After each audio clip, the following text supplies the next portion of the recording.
লেজুর ভিত্তিক ছাত্র রাজনীতি তা আমরা তো এখনো লেজুর ভিত্তিক ছাত্র রাজনীতি চাই না যে ছাত্র শিবিরকে মাদার পার্টির পারপাস সার্ভ করে না মাদার পার্টি আমরা শিবির সম্পূর্ণ স্বাধীনভাবে ইন্ডিপেন্ডেন্টলি সব কাজ করে আমরা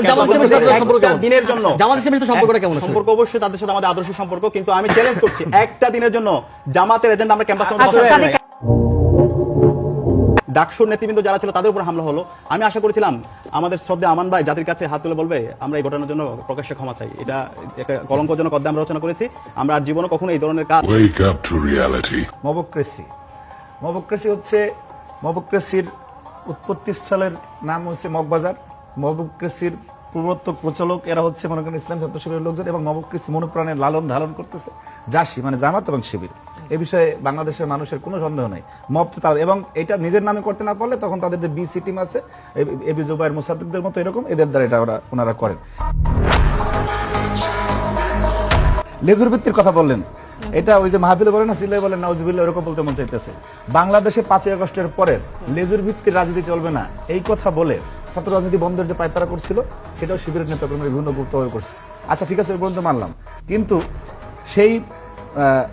যখন থেকে তারা এই কথা বলা শুরু করেছে তারপর থেকে 12ই ফেব্রুয়ারি পর্যন্ত বাংলাদেশের সবচেয়ে বড় লেজুর ভিত্তিক ছাত্র সংগঠনের নাম ইসলামী ছাত্র শিবির এরকম এই যে সাদিক খান বসা আছে জায়গায় সে ডাকসুর ভিপি হওয়ার পরে আপনি আজকে পর্যন্ত সে যখন আমাদের মাঝখানে কয়েকবার ভূমিকম্প হলো না ঢাকা শহরে মৃদু ভূমিকম্প ঢাকা শহরের অনেক অবকাঠামোগত বিল্ডিং রয়েছে যেগুলি ঢাকা বিশ্ববিদ্যালয়ের চেয়ে দুর্বল কিন্তু ঢাকা বিশ্ববিদ্যালয়কে ইন্টেনশনালি বন্ধ করছে ডাকসু তারা ভিসি এবং প্রশাসনকে এক প্রকার ব্যবহার করে বন্ধ করে তারা সারা বাংলাদেশে দাঁড়িপাল্লার ভোট চাইছে সাদিক ফরহাদরা এবং এই জামাতের মঞ্চে আমাদের রাকিব নাসির যতবার না কথা বলছে তার চেয়ে অনেক বেশি সাদিক ফরহাদরা দাঁড়িপাল্লার জন্য কাজ করছে সারা বাংলাদেশে এবং এই যে বিএনপি যতগুলি কর্মপরিকল্পনা নিয়ে আসছে এই কার্ড সেই কার্ড আবিদ